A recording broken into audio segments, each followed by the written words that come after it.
До 300 евра за физички и до 5000 евра казни за фирмите се предвидени за прекршување на новиот закон за заштита од пушење, кој треба да стапи на сила од 1 март, а чија цел е да ја намали високата стапка на пушачи во земјава. Предлог законот, кој веќе и официјално е објавен на електронскиот регистар ЕНАР, освен целосна забрана за пушење во кафулиња, ресторани и барови, опфаќа и забрана за пушење во сите видови јавен превоз, сите јавни, воспитно-образовни и културни институции, заеднички простории во стамбените згради, како и приватни возила кога во нив е присутно дете. Забраните, освен за цигари, се однесуваат и на сите останати никотински производи и уреди за нивно конзумирање.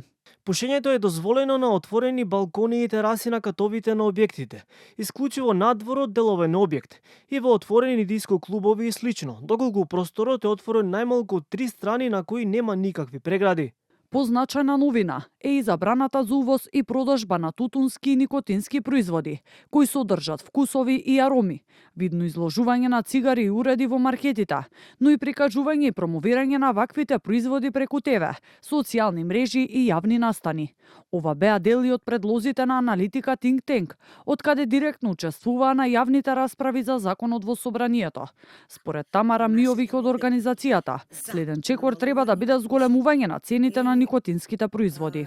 Покачување на акцизата, односно цената на цигарите. Особено, велам, особено на новите никотински производи, што се речиси изедначени со традиционалните цигари и што им се продаваат како здрава варијанта на младите.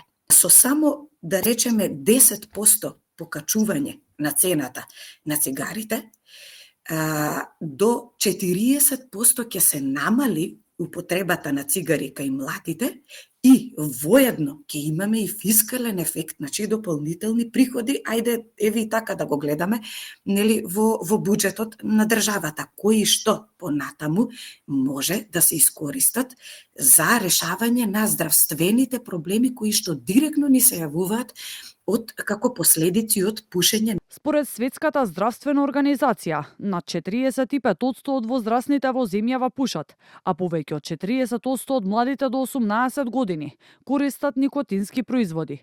Пушењето годишно одзема околу 4000 животи и создава здравствени трошоци од стотици милиони денари.